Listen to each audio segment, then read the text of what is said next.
नमस्कार दोस्तों इन भगवानों के आगे न जलाए गोल बाती का दीपक, वरना घर में हो जाएगा दरिद्रता का वास। हिंदू धर्म में सुबह और शाम देवी देवताओं की पूजा करते समय दीपक जलाने का विशेष महत्व होता है। दीपक की लौ को अग्नि का प्रतीक माना जाता है और अग्नि में सभी कुछ शुद्ध करने की क्षमता होती है। इस वजह से इसे बहुत ही पावन और पवित्र माना गया है। सनातन परंपरा में दीपक जलाए बिना कोई भी पूजा पाठ संपन्न नहीं होता है। दीपक जलाने से देवी देवता प्रसन्न होते हैं और घर में सकारात्मक ऊर्जा का संचार होता है। घर में सकारात्मक ऊर्जा होने से घर में सुख शांति और खुशहाली रहती है। देवी देवता के सामने दीपक जलाते समय भी सरसों या अन्य तेल के साथ रुई से बाती बनाकर जलाई जाती है। आम तौर पर दो तरह की बाती होती है, एक लंबी ही और दूसरी गोल बाती। दोनों बाती को जलाने का अपना अलग अलग महत्व है, लेकिन अधिकतर लोग इस बात से अनजान हैं कि गोल और लंबी बाती कौन से देवी देवताओं के सामने प्रज्वलित करनी चाहिए। इस वीडियो में हम जानेंगे कि गोल बाती का दीपक कहाँ जलाना चाहिए और कहाँ नहीं जलाना चाहिए, और लंबी बाती का दीपक कहाँ जलाना चाहिए। लेकिन उससे पहले अगर आप भी चाहते हैं कि माता रानी का आशीर्वाद आप पर बना रहे, तो इस वीडियो को एक लाइक करें, चैनल को सब्सक्राइब भी कर ले और कमेंट बॉक्स में जय माता रानी जरूर लिखें। चलिए सबसे पहले बात करते हैं गोल बाती के बारे में। दोस्तों, इसे फूल बाती भी कहा जाता है। इसका दीपक जलाने से घर में स्थिरता आती है, साथ ही शुभ फल की प्राप्ति होती है। वहीं गोल बाती का दीपक हर देवी देवताओं के आगे नहीं जलाना चाहिए। आइए जानते हैं कि गोल बाती का दीपक कौन कौन से देवी देवताओं के सामने जलाना चाहिए। नंबर 1, शास्त्रों के अनुसार गोल बाती का दीपक ब्रह्मा जी, इंद्रदेव, शिव जी, विष्णु जी सहित अन्य देवता के मंदिर में लगाना शुभ होता है। इसके साथ ही तुलसी के पौधे के सामने भी गोल बाती वाला दीपक ही जलाना चाहिए। गोल बाती जलाने से घर में स्थिरता आती है, जिससे मां लक्ष्मी का घर में हमेशा वास रहता है। नंबर 2, पीपल या फिर वट वृक्ष की पूजा करते समय भी गोल बाती ही जलाएं। भूलकर भी इन जगहों पर लंबी बाती का इस्तेमाल न करें। आइए अब जानते हैं गोल बाती का दीपक कहाँ नहीं जलाना चाहिए। नंबर 1, गोल बाती का दीपक नवरात्रि या लक्ष्मी पूजन में नहीं जलाना चाहिए। ऐसा करने से मां लक्ष्मी व्यक्ति से नाराज हो सकती है और ऐसा करने से घर की सुख समृद्धि नष्ट हो सकती है। नंबर 2, फूल बाती के दीपक को कभी भी पितरों के लिए नहीं जलाना चाहिए। ऐसा करने से वह रुष्ट हो सकते हैं, साथ ही इससे घर में दरिद्रता का वास हो सकता है।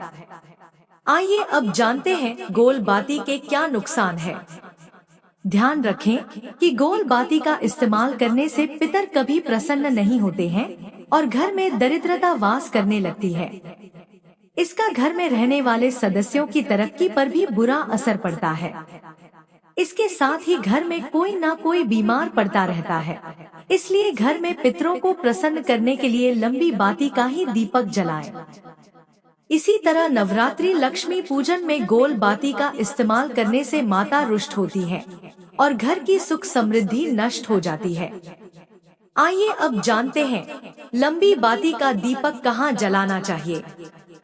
नंबर 1, शास्त्रों के अनुसार अगर आप लंबी बाती का दीपक जलाते हैं तो इस बात का ध्यान रखें कि इस तरह की बाती केवल मां लक्ष्मी, दुर्गा जी, सरस्वती सहित अन्य देवी के पूजन में, कुल देवता के पूजन में, आंवला के पेड़ के नीचे ही जलानी चाहिए। लक्ष्मी जी के सामने लंबी बाती लगाने से धन की वृद्धि होती है और कुल देवता के समक्ष ये बाती ही जलाने से कुल की वृद्धि होती है। लंबी बाती जलाने से सुख समृद्धि, धन संपदा, ऐश्वर्य में वृद्धि होती है। नंबर 2, अमावस्या या अन्य किसी दिन पितरों के लिए दीपक जला रहे हैं तो भी आपको ध्यान रखना चाहिए कि यह दीपक लंबी बाती वाला ही होना चाहिए। गोल बाती का इस्तेमाल करने से पितर कभी भी खुश नहीं होते और घर में गरीबी आती है।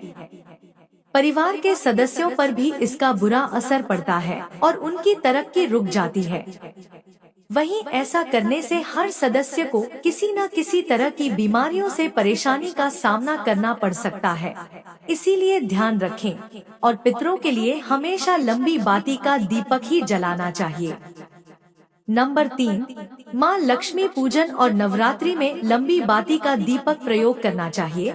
इससे घर में खुशहाली आती है और माँ लक्ष्मी का वास बना रहता है। दोस्तों, घर के मंदिर में दीपक जलाने के बहुत से फायदे देखने को मिलते हैं, लेकिन ज्योतिष शास्त्र में दीपक जलाने के भी कुछ नियम हैं, जिनका हम यदि पालन नहीं करते हैं तो हमें कई समस्याओं का सामना भी करना पड़ सकता है। तो आइए अब जानते हैं दीपक जलाने के कुछ नियमों के बारे में।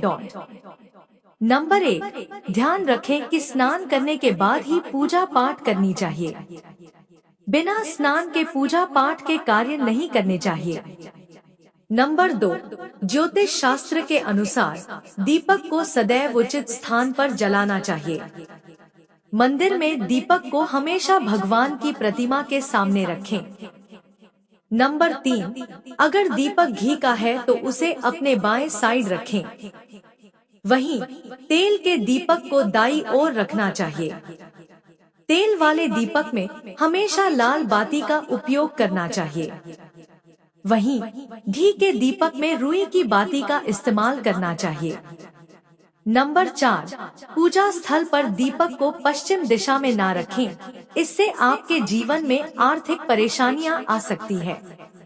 नंबर 5, पूजा में खंडित दीपक का उपयोग नहीं करना चाहिए, इससे घर में दरिद्रता आती है। नंबर 6, घर में हर शाम को मुख्य द्वार पर दीपक करना चाहिए, इससे सकारात्मक ऊर्जा घर में प्रवेश करती है और सुख समृद्धि का वास होता है।